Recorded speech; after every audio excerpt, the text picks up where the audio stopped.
श्री कृष्ण लीला शताब्दी समारोह की बेला पर गौशाला में चल रही श्री कृष्ण लीला में श्री कृष्ण सुदामा प्रसंग का मंचन किया गया। इस दौरान मुख्य अतिथि के रूप में पहुंचे कोऑपरेटिव बैंक सोसाइटी के चेयरमैन प्रदीप भाटी ने श्री कृष्ण की आरती उतारी।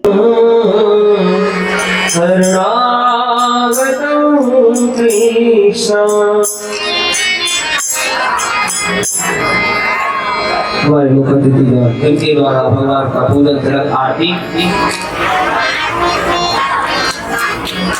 जहां उनका श्री कृष्ण लीला समिति के अध्यक्ष मनीष अग्रवाल और पदाधिकारियों ने शॉल और पटका पहनाकर स्वागत किया। इसके साथ शुरू हुए लीला प्रसंग में सुदामा जी की गरीबी पर उनकी पत्नी ने उन्हें द्वारिकाधीश भगवान श्री कृष्ण के पास जाने को कहा और उन्हें जाते समय चावल की पोटली बांध दी। चावल को लेकर फटे पुराने कपड़ों के साथ सुदामा श्री कृष्ण से मिलने चले। लंबा रास्ता, बीच में गोमती नदी पार कराने के लिए स्वयं द्वारिकाधीश मल्हा बनकर पहुंचे और सुदामा जी को गोमती से पार उतारा। जहां एक वृक्ष के नीचे सुदामा जी गहरी निद्रा में सो गए, लेकिन जैसे ही जागे तो देखा वो द्वारका के मुख्य द्वार पर हैं, जहां जय और विजय पहरा दे रहे हैं। उनसे द्वारकाधीश को मित्र बताकर सुदामा जी ने मिलने की इच्छा जताई, जिस पर सभी ने उनका उपहास उड़ाया। लेकिन विशेष आग्रह के बाद उन्होंने द्वारकाधीश श्री कृष्ण जी को संदेशा भेजा कि एक गरीब ब्राह्मण आपको मित्र बता रहा है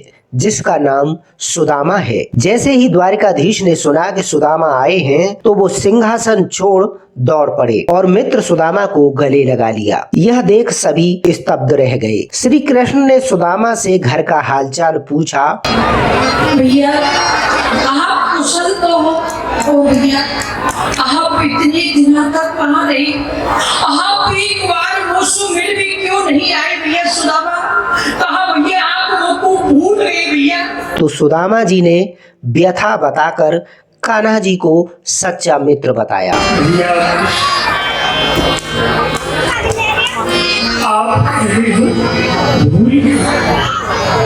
यदि मैं आपको भूल जाता तो कहाँ मैं यहाँ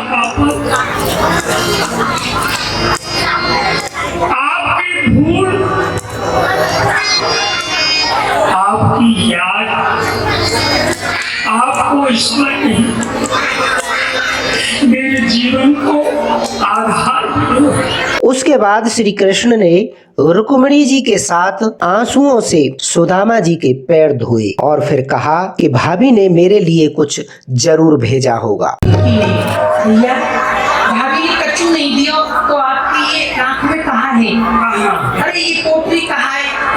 ये पाठ पूजा है। अरे कैसी पाठ पूजा ने? सुदामा जी चावल की पोटली छुपाने लगे, लेकिन द्वारकाधीश जी ने चावल की पोटली लेकर एक मुट्ठी चावल में एक लोक और दूसरी मुट्ठी में दूसरा लोक सुदामा जी को दे दिया। फिर जैसे ही वो तीसरी मुट्ठी खाने ही वाले थे कि रुक्मिणी जी ने रोक लिया और कहा कि हे प्रभु, अपने लिए भी कुछ रहने दो। उसके बाद श्री कृष्ण ने सुदामा जी के लिए एक नई द्वारिका बनाने का विश्वकर्मा जी को आदेश दिया। इसके बाद श्री कृष्ण लीला में श्री कृष्ण जी की समिति पदाधिकारियों द्वारा आरती उतारी गई।